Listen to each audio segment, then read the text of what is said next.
ಎಲ್ಲರಿಗೂ ನಮಸ್ಕಾರ. ಇದು ಸುದ್ದಿ ವಿಶ್ಲೇಷಣೆ. ನಾನು ಶಶಿಧರ್ ಭಟ್. ಇದು ನನ್ನ ಡಿಜಿಟಲ್ ವಾಹಿನಿ. ಇದನ್ನು ಲೈಕ್ ಮಾಡಿ, ಸಬ್ಸ್ಕ್ರೈಬ್ ಮಾಡಿ, ಬೆಲ್ ಐಕಾನ್ನ ಪ್ರೆಸ್ ಮಾಡೋದಕ್ಕೆ ಬರಬೇಡಿ. ಹಾಗೇನೆ ಆದಷ್ಟು ಶೇರ್ ಮಾಡಿ, ಹೆಚ್ಚಿನ ಜನರಿಗೆ ನನ್ನ ವಿಶ್ಲೇಷಣೆ ತಲುಪಲಿ. ಅದರಂತೆ ಸ್ವತಂತ್ರ ಪತ್ರಿಕೋದ್ಯಮಕ್ಕೆ ತಮ್ಮ ಕೃಪಾಶೀರ್ವಾದ, ತಮ್ಮ ಪ್ರೀತಿ ಬೇಕೇ ಬೇಕು.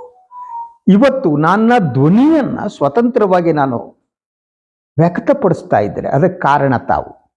ಅದಕ್ಕಾಗಿ ಸದಾ ನನ್ನ ಹೃದಯದಲ್ಲಿ ನಿಮಗೊಂದು ಸ್ಥಾನ ಇದ್ದೇ ಇದೆ. ಸೊ ನನ್ನ ಈ ಯತ್ನಕ್ಕೆ ತಮ್ಮ ಸಹಕಾರ ಹೀಗೆ ಮುಂದುವರಲಿ, ಸಹಾಯ ಮುಂದುವರಲಿ. ಎಸ್, ನಿನ್ನೆ ಕೂಡ ಈ ವಿಚಾರದ ಬಗ್ಗೆ ಮಾತನಾಡಿದ್ದೆ, ಇವತ್ತು ಕೂಡ ಈ ವಿಚಾರದ ಬಗ್ಗೆ ಮಾತನಾಡ್ತೇನೆ. ಅದು ಮೂಡಾದ ಮೇಲೆ ಇಡೀ ದಾಳಿ. ನಿನ್ನೆ ರಾತ್ರಿ 12 ಗಂಟೆಯವರೆಗೆ ಇಡೀ ಅಧಿಕಾರಿಗಳು ದಾಖಲೆಗಳ ಪರಿಶೀಲನೆ ನಡೆಸಿದರು. ಹಲವಾರು ದಾಖಲೆಗಳನ್ನು ಅವರು ತರಿಸಿಕೊಂಡರು. ಎಸ್ಪೆಷಲಿ ಕೆಳ ಹಂತದ ಅಧಿಕಾರಿಗಳನ್ನು ಡ್ರಿಲ್ ಮಾಡಲಾಯಿತು. ಅವರ ಬ್ಯಾಂಕ್ ಅಕೌಂಟ್, ಬ್ಯಾಂಕ್ ಖಾತೆಗಳ ವಿವರಗಳನ್ನು ತೆಗೆದುಕೊಳ್ಳಲಾಯಿತು. ರಾತ್ರಿ 12ರವರೆಗೆ ಅದು ನಡೀತು. ಅದಾದ ಮೇಲೆ ಬೆಳಗ್ಗೆ ಕೂಡ ಇವತ್ತು 4 ಅಧಿಕಾರಿಗಳು ಮೂಡಾ ಕಚೇರಿಗೆ ಬಂದಿದ್ದಾರೆ. ನಿನ್ನೆ ಹೇಗೆ ಮೂಡಾ ಕಚೇರಿಯನ್ನು ಸಾರ್ವಜನಿಕರಿಂದ ದೂರ ಇಡಲಾಗಿತ್ತೋ, ಬೀಗ ಹಾಕಲಾಗಿತ್ತೋ, ಇವತ್ತು ಕೂಡ ಹಾಗೇನೆ ಮಾಡಲಾಗಿದೆ. ಸೊ ಮೂಲ ದಾಖಲೆಗಳ ಪರಿಶೀಲನೆ ನಡೀತದೆ. ಕೆಲವು ಕಡೆ ಕೆಲವು ದಾಖಲೆಗಳನ್ನು ಜೆರಾಕ್ಸ್ ಪ್ರತಿಯನ್ನು ಕೊಡ್ತೀವಿ ಅಂದರೆ, ಇಲ್ಲ ನಮಗೆ ಮೂಲ ದಾಖಲೆ ಬೇಕು ಅಂತೇಳಿ ಇಡೀ ಅಧಿಕಾರಿಗಳು ಮೂಲ ದಾಖಲೆಗಳನ್ನು ತರಿಸಿಕೊಂಡಿದ್ದಾರೆ. ಸೊ ಕೆಳ ಹಂತದ ಅಧಿಕಾರಿಗಳು ಕೆಲವು ರಜಾ ಬಾಲಿದ್ರು, ರಜೆ ಮೇಲೆ ಹೋಗಿದ್ರು, ಅವ್ರನ್ನೆಲ್ಲ ವಾಪಸ್ ಕರೆಸಲಾಗಿತ್ತು. ಈ FDA ಅಧಿಕಾರಿಗಳು, ಫಸ್ಟ್ ಡಿವಿಷನ್ ಅಕೌಂಟೆಂಟ್ ಅಂತ ಇರ್ತಾರೆ, ಅವ್ರನ್ನ ಸೆಕೆಂಡ್ ಡಿವಿಷನ್ ಅಕೌಂಟೆಂಟ್ಗಳನ್ನ, ಅವರನ್ನೆಲ್ಲ ಕರೆದುಕೊಂಡು ಡ್ರಿಲ್ ಮಾಡಿದ್ರು. ಆದರೆ ಈ ಹೈ ಲೆವೆಲ್ ಆಯುಕ್ತರು, ಇನ್ನೊಂದು ಲೆವೆಲ್ನವ್ರು ಏನಿದ್ದಾರೆ, ಅವರಿಂದ ಯಾವುದೇ ಮಾಹಿತಿ ಇಡಿಗೆ ಸಿಕ್ಕಿಲ್ಲ. ಯಾಕೆಂದರೆ ಅವರು ಹೊಸದಾಗಿ 2 ತಿಂಗಳಿಂದ ಆಗಿದೆ ಬಂದವರು, 3 ತಿಂಗಳ ವಿವರಗಳಿಲ್ಲ. ಸೊ ಈಗ ಬಹಳ ಸ್ಪಷ್ಟವಾಗಿ ಇಡಿ ಏನು ಮಾಡ್ತಿದೆ, ಕೆಲವು ಮೂಲಗಳ ಪ್ರಕಾರ ಅವರು 2015ರಿಂದ 24ರವರೆಗೆ ಇರುವ ದಾಖಲೆಗಳ ಮೇಲೆ ಕಾನ್ಸಂಟ್ರೇಟ್ ಮಾಡ್ತಿದ್ದಾರೆ. ಮತ್ತು ಎಸ್ಪೆಷಲಿ 50-50 ಅನುಪಾತದ ಮೇಲೆ ನಿವೇಶನಗಳನ್ನು ಯಾರಿಗೆ ಕೊಡಲಾಗಿದೆ ಆ ಲಿಸ್ಟ್ ತೆಗೆದುಕೊತಾ ಇದ್ದಾರೆ.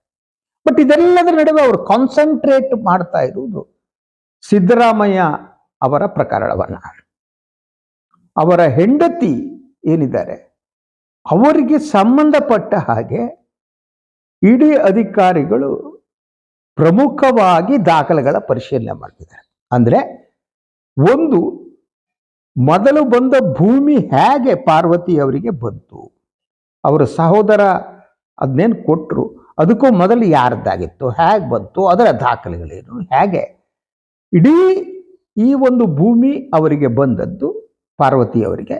ಇದಾದ ಮೇಲೆ ಸೊ ಏನೋ 50-50 ಅನುಪಾತದಲ್ಲಿ ಏನು 14 ಸೈಟ್ಗಳನ್ನ ಕೊಡಲಾಯಿತು. ಅದರ ದಾಖಲೆಗಳು, ಅದರ ಜೊತೆಗೆ ಪಾರ್ವತಿಯವರು ಬರೆದ ಪತ್ರ, ಆ ಪತ್ರ, ಒಂದು ಪತ್ರದಲ್ಲಿ ಏನು ವೈಟ್ನರ್ ಹಾಕಲಾಗಿತ್ತು ಒಂದು ಸಾಲಿಗೆ, ಅದನ್ನ ಇಡಿ ಗಂಭೀರವಾಗಿ ಪರಿಶೀಲಿಸಿದಂತೆ ಕಾಣುತ್ತೆ. ಸೊ ಇದು ಎಲ್ಲವುದರಿಂದ ಸ್ಪಷ್ಟ ಆಗೋದೇನು ಅಂದರೆ, ಒಂದು, ನಾವು 2ನೇ ದಿನವಾದ ಇಂದು ಇಡಿ ಕಾನ್ಸಂಟ್ರೇಟಿಂಗ್ ಆನ್ ಪಾರ್ವತಿ ಸಿದ್ದರಾಮಯ್ಯ ಅವರ ಮೇಲೆ ಕಾನ್ಸಂಟ್ರೇಟ್ ಮಾಡಿ, ಅಲ್ಲಿಂದ ಅವರನ್ನ ವಿಚಾರಣೆ ಮೋಸ್ಟ್ ಪ್ರಾಬಬ್ಲಿ ನಡೆಸ್ತಾರೆ, ಯಾವತ್ತೋ ಗೊತ್ತಿಲ್ಲ. ಈ ದಾಖಲೆಗಳ ಪರಿಶೀಲನೆ ಆದಮೇಲೆ ಪಾರ್ವತಿ ಅವರ ಒಂದು ವಿಚಾರಣೆ ನಡೀಬಹುದು. ಅದಾದ ಮೇಲೆ ಪಾರ್ವತಿಯವರನ್ನ ಹೇಗಾದರೂ ಮಾಡಿ ತಮಗೆ ಬೇಕಾದಾಗ ಬಾಯಿ ಬಿಡಿಸಿ ಸಿದ್ದರಾಮಯ್ಯನವರ ಬುಡಕ್ಕೆ ಹೋಗುವುದು ಇಡೀ ಅಧಿಕಾರಿಗಳ ಉದ್ದೇಶ. ಅಂದರೆ ಸಿದ್ದರಾಮಯ್ಯನವರ ಬುಡಕ್ಕೆ ಹೋಗುವ ಮೂಲಕ ದೆಹಲಿ ಮುಖ್ಯಮಂತ್ರಿ ಕೇಜ್ರಿವಾಲ್ ಮತ್ತು ಜಾರ್ಖಂಡದ ಹೇಮಂತ್ ಸೊರೇನ್ ಅವರ ಸಾಲಿಗೆ ಸಿದ್ದರಾಮಯ್ಯನವರನ್ನು ಸೇರಿಸಬಹುದಾ ಅಂತ.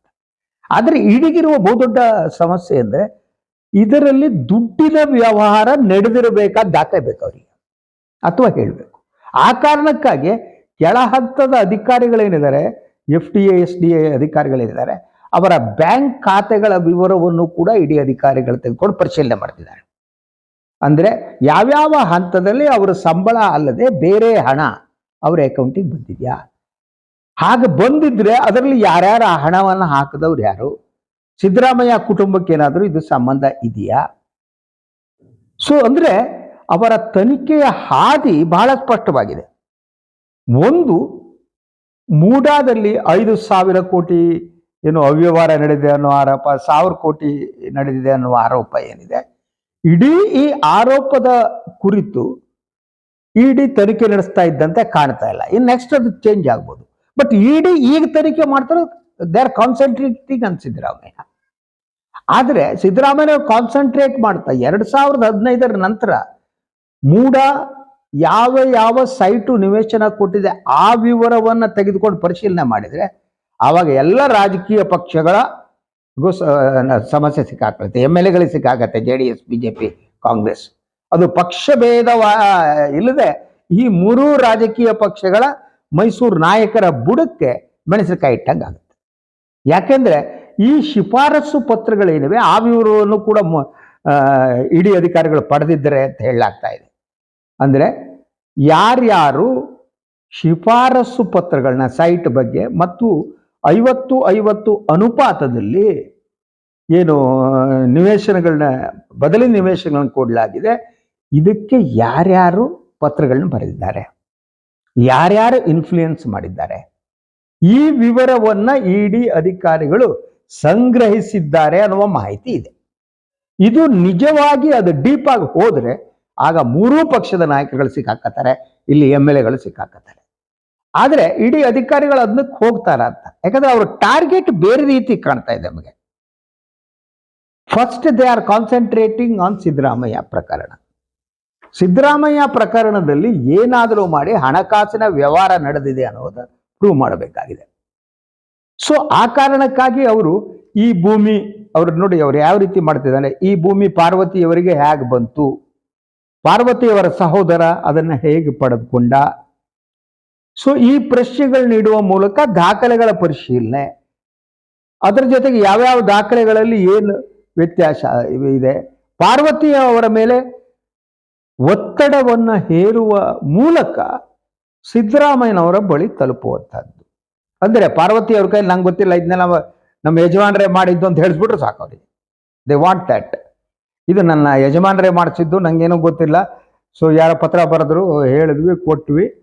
ಸೊ ಸೈಟಿಂದು ನನಗೇನು ಗೊತ್ತಿಲ್ಲ, ಏನು ಹೇಳಿದಾರೋ ಅದರಂತೆ ಮಾಡಿದ್ದೀನಿ ಅಂತ ಹೇಳಿಬಿಟ್ರೆ ಅವರು ನೇರವಾಗಿ ಸಿದ್ದರಾಮಯ್ಯನವ್ರ ಬುಡಕ್ಕೆ ಬರ್ತಾರೆ.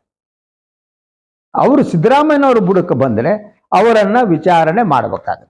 ಮೋಸ್ಟ್ಲಿ ಸಿದ್ದರಾಮಯ್ಯನವ್ರ ವಿಚಾರಣೆ, ಪಾರ್ವತಿಯವರ ವಿಚಾರಣೆಯ ನಂತರ ಅವರು ವಿಚಾರಣೆ ಮಾಡುವುದು ಸಿದ್ದರಾಮಯ್ಯನವರನ್ನೇ. ಸೊ ಆ ಕಾರಣಕ್ಕಾಗಿ ಅವರು ಈಗಾಗಲೇ ಅದಕ್ಕೆ ಬೇಕಾದ ಒಂದು ಅಖಾಡವನ್ನು ಸಿದ್ಧಪಡಿಸ್ತಿದ್ದಾರೆ. ಸೊ ಒಂದು, ಈ ಕೇಸರೆ ಗ್ರಾಮದಲ್ಲಿ ಏನು ಜಮೀನಿದೆ ಭೂಸ್ವಾಧೀನ ಅದರಿಂದ ಕೈ ಬಿಡೋದಕ್ಕೆ, ಡಿನೋಟಿಫಿಕೇಶನ್ ಮಾಡೋದಕ್ಕೆ, ಅದರ ಬಗ್ಗೆ ಪ್ರಸ್ತಾವನೆ ಕೊಟ್ಟವರು ಯಾರು, ಆ ಪ್ರಸ್ತಾವನೆಯಲ್ಲಿ ಬಂತು. ಅದ್ರ ಜೊತೆಗೆ ಈಗಿರುವ ಕೆಲವು ಮಾಹಿತಿಯ ಪ್ರಕಾರ ಪಾರ್ವತಿಯವರ ಸಹಿಯಲ್ಲಿ ವ್ಯತ್ಯಾಸ ಇದೆ ಅಂತ. ಅವರು ಹಾಕಿರುವ ಸಹಿ ಏನಿದೆ, 2 ಪತ್ರಗಳಲ್ಲಿ ಹಾಕಿರುವ ಸಹಿಯಲ್ಲಿ ವ್ಯತ್ಯಾಸ ಇದೆಯಂತೆ, ಬೇರೆ ಬೇರೆ ರೀತಿ ಇದೆಯಂತೆ. ಸೊ ಪಾರ್ವತಿಯವರ ಸಹಿಯನ್ನ ಬೇರೆಯವರು ಹಾಕಿದ್ರ, ಇಂಥ ಪ್ರಶ್ನೆಗಳನ್ನು ಕೂಡ ಅವರು ಇಟ್ಕೋಬಹುದು. ಸೊ ಅದಾದ ನಂತರ ಈ ಭೂಸ್ವಾಧೀನ ಪ್ರಕ್ರಿಯೆಗೆ ಏನಿದೆ ಅದನ್ನ ಕೈ ಬಿಡುವಂತೆ ಯಾರು ಮನವಿ ಮಾಡಿದ್ರು ಅನ್ನೋದು ಒಂದಾದ್ರೆ, ಕೈ ಬಿಟ್ಟ ಮೇಲೆ ಆದ ಪ್ರೊಸೆಸ್ಗಳೇನು, ಆ ಪ್ರೊಸೆಸ್ಗಳಲ್ಲಿ ಯಾರ್ಯಾರ ಪ್ರಭಾವ ಇತ್ತು, ಅದರಂತೆ ಪಾರ್ವತಿಯವರು ಏನು ಪರಿಹಾರ ಏನು ಕೋರ್ತಾರೆ 50-50 ಅನುಪಾತದಲ್ಲಿ ಸೈಟ್ ಕೊಡಿ ಅಂತ ಕೇಳ್ತಾರೆ.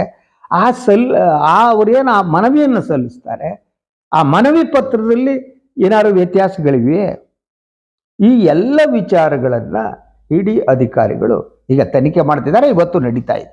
ಬಟ್ ಉದ್ದೇಶ ಬಹಳ ಸ್ಪಷ್ಟವಾದ್ದು.